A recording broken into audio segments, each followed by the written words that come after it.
पाकिस्तान ने ट्रंप के साथ ट्रंप कार्ड खेले। जनरल आसिम मुनीर दूसरा दौरा अमेरिका का करने जा रहे हैं। क्या चीन भारत से हाथ मिलाते हुए पाकिस्तान के मुफादात को मद्देनजर रखेगा, लेकिन खरीदने वाला और तिजारत करने वाला भी मारा जाएगा। गेम चेंज हो चुकी है। ट्रंप और पुतिन की मुलाकात भी होने जा रही है। आपको ईरान के तेल की फरोख्त की इजाजत देनी पड़ेगी। बड़ी बड़ी खबरें आ रही हैं और खबरें ये आ रही हैं कि जनाब field marshal general Asim Munir दूसरे महीने में दूसरा दौरा अमेरिका का करने जा रहे हैं।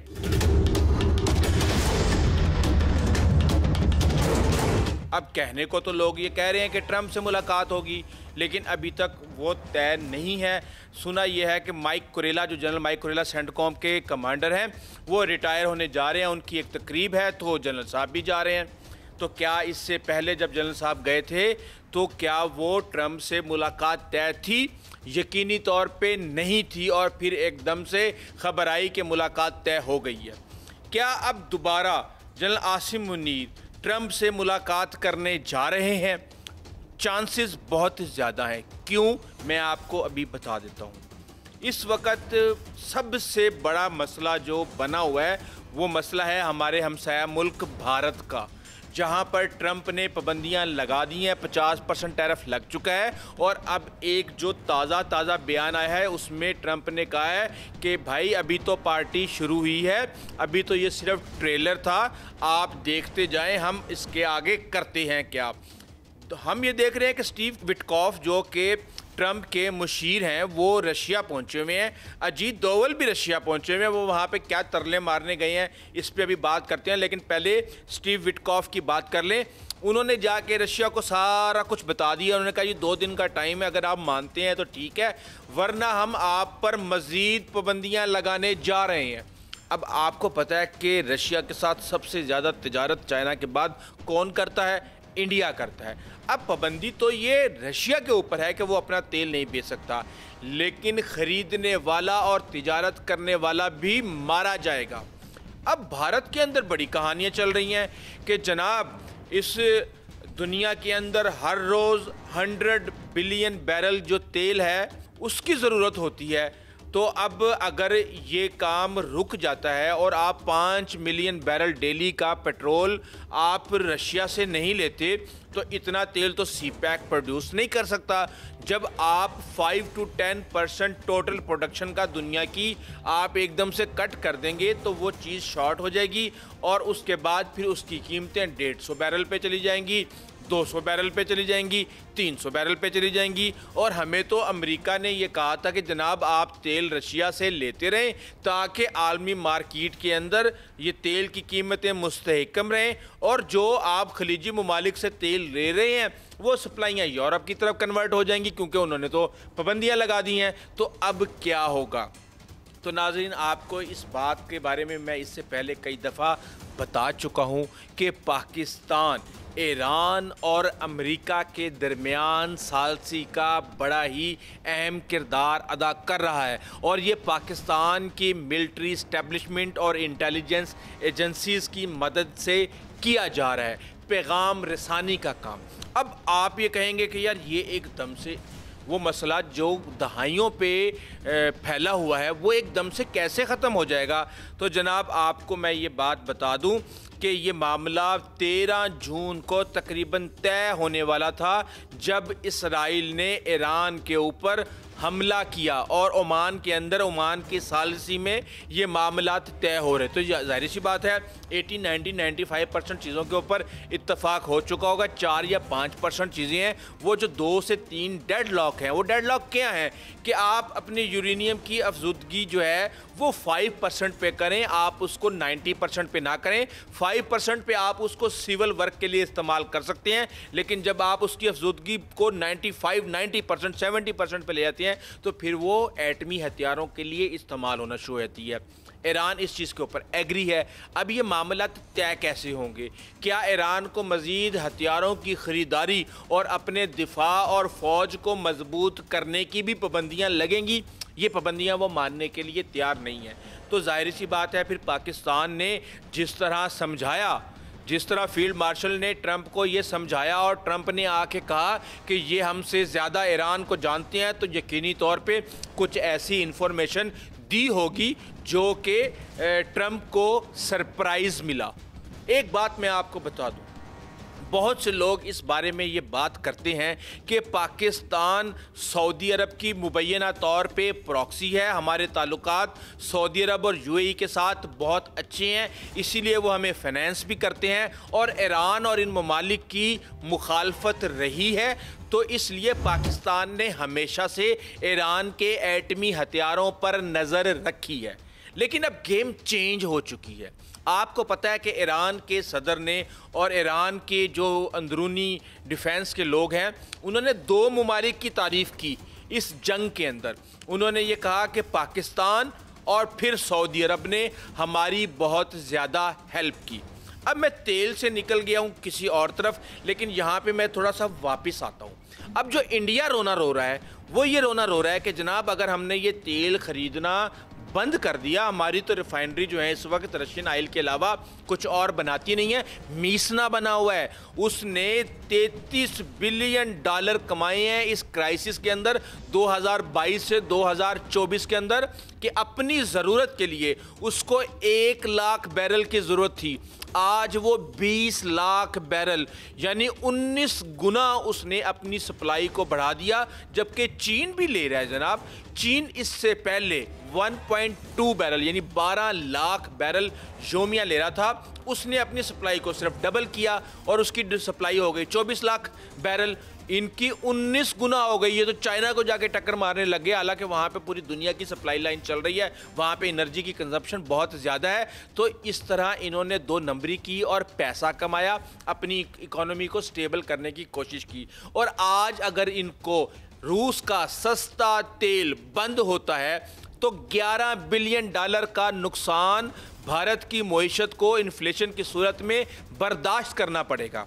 तो अब जाहिर सी बात है, वहाँ पे अगर आज आप ईरान को इजाज़त दे दें, अब ये जो ड्रामेबाजी की जा रही है ना कि अगर हमने रशिया से तेल छोड़ के किसी और से ख़रीदने की कोशिश की तो आलमी मार्केट के अंदर तेल की कीमतें कहीं से कहीं पहुंच जाएंगी, अमेरिका को भी बहुत नुकसान होगा, पाकिस्तान को तो जाहिर सी बात है होना ही होना है। हम 10 से 11 बिलियन डॉलर का तेल ख़रीदते हैं, तो अगर हमें 4-5 बिलियन डॉलर भी हमें ज़्यादा देने पड़ गए तो हमारे तो पटाखे बच जाएंगे। तो इसलिए अब आपको एक मैं इंफॉर्मेशन दे दूं कि ईरान के पास 5 मिलियन बैरल तेल रोज़ाना निकालने की सलाहियत है, और उसमें से अगर वो 2 मिलियन बैरल इनको दे दे, कोई 1-2 मिलियन बैरल चाइना को दे दे। और आपको याद होगा कि जब सीज़ फायर का ऐलान किया था ट्रंप ने, तो उसने कहा था कि जनाब अब आप अपना तेल बेच सकते हैं चाइना को, क्योंकि यकीनी तौर पे आपको ज़रूरत है रिहैब करने की और इन्वेस्ट करने की, अपने इंफ्रास्ट्रक्चर को बिल्ड करने की। लेकिन उसके बाद कुछ बयानात ने फिर ट्रंप को नाराज़ कर दिया।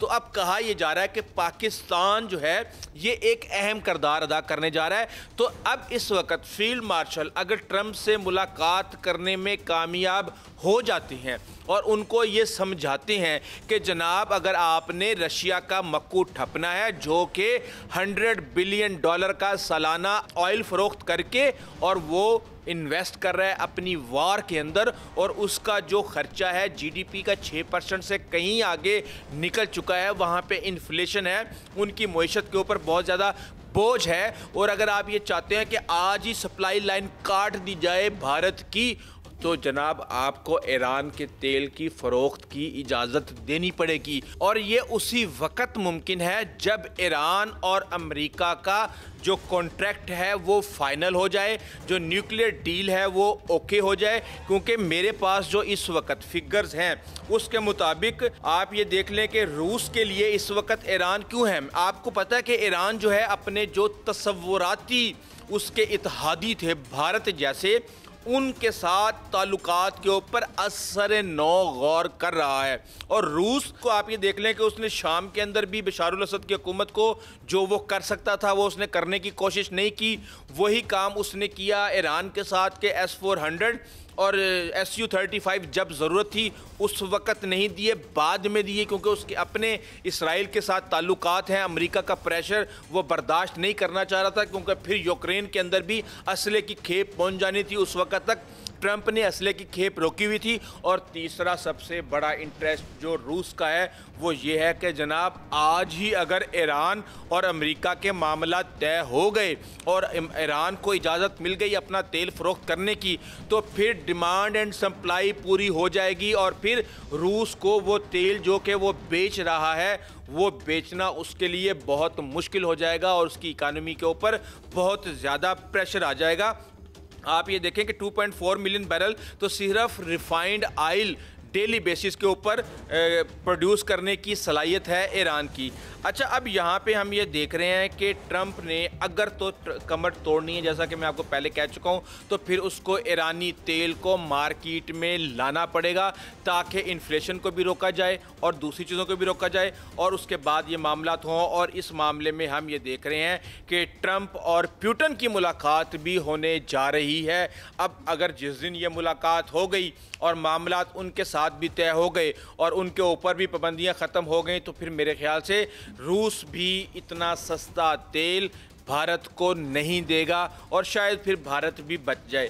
इस वक्त मसला ये है कि भारत ने आके धोखा किया, उसने फ्रॉड किया। मैं आपको बताता हूँ कि किस तरीके से वो जज्बात के साथ खेला है अमेरिका के, कि उसने आके कहा कि जनाब मैं आपका स्ट्रेटेजिक इत्तेहादी हूँ, मैं क्वाड के अंदर हूँ और मैं चाइना को रोकूंगा।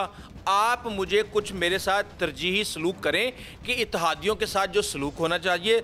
उसने जनाब चीन के साथ मुकाबले का लॉलीपॉप दिया और उसके बाद अमेरिका से रियायतें ली, असला लिया और बहुत कुछ लिया, इवन इंजन्स की डील भी की। और उसके बाद फिर वो पता ये चला कि उसको ने तो पाकिस्तान से टमाटर खा लिए हैं और फिर पूरी दुनिया की आंखें खुली और उन्होंने कहा कि ये जो फ्रॉड है इसको रुकने की ज़रूरत है। और ऊपर से फिर आ गया ब्रिक्स, वो ब्रिक्स जो कि अमेरिका के ख़िलाफ़ है और उसके अंदर भारत, उसके ब्रिक्स का आई जो है वो इंडिया के बगैर नामुकम्मल है क्योंकि ये ममालिक के नाम पे हुआ है। तो ये इस तरह का जो डबल स्टैंडर्ड काम हुआ, इसके ऊपर ट्रंप को गुस्सा आया और पाकिस्तान ने ट्रंप कार्ड खेले, ट्रंप के साथ ट्रंप कार्ड खेले। और वो दो कार्ड थे, एक वो उसकी जो ईगो थी उसको सुकून पहुंचाया गया और उसको कहा गया जी जनाब आपने ही पाकिस्तान की जंग ख़त्म करवाई है। उसके बाद उसको कहा गया जी जनाब आप ही अमन के नोबल इनाम के हकदार हैं। और फिर उसके साथ कहा कि जनाब आप तो सख्त गिर रहनमा के तौर पे मशहूर हैं, तो जिसने अबे गेट के ऊपर आपके 12-13 फौजियों को मारा और दीगर 200 अफगानी वहाँ पे मारे गए काबुल में, उसके मास्टरमाइंड को हम आपके हवाले करते हैं। और फिर उसने जब सेनेट के अंदर ऐलान किया और पाकिस्तान का शुक्रिया किया, वहीं से खेल बदल गया। अब बात यह है कि जो खेल शुरू किया गया है वो खेल अब ख़त्म किस तरह होता है? क्या वो अच्छे नोट पे ख़त्म होगा, पाकिस्तान उसका फ़ायदा उठाएगा, पाकिस्तान भारत को मज़ीद नुकसान पहुंचाने में कामयाब होगा, या फिर आने वाले अगले 1 या 2 माह के अंदर भारत और अमेरिका के मामला तय हो जाएंगे? क्योंकि 1 अक्टूबर तक जो दौरा है वो शेड्यूल्ड है ऑलरेडी ट्रंप का, और अगर ये मामला तय नहीं होते तो ये दौरा नहीं होगा। और अगर ये मामला तय हो गए तो ट्रंप दौरा करेगा, और जब वो दौरा करेगा और आमने सामने बैठेंगे तो यकीनी तौर पे अमेरिका और भारत के ताल्लुकात बेहतर होंगे। लेकिन इसके साथ ही आपको ये ख़बर दे दूं कि जनाब मोदी जी भागे भागे जाएंगे अब चीन, और चीन से अपने ताल्लुकात बहाल करने की कोशिश करेंगे। लेकिन यहाँ पे भी एक सबसे बड़ा सवाल है कि क्या चीन भारत से हाथ मिलाते हुए पाकिस्तान के मुफादात को मद्देनज़र रखेगा या नहीं? ये आने वाला वक्त बताएगा। हमें बहरहाल उम्मीद है कि यकीनी तौर पे ज़रूर रखेगा। अभी तक के लिए इतना ही, आइंदा तक इजाज़त दीजिए। अल्लाह हाफ़िज़।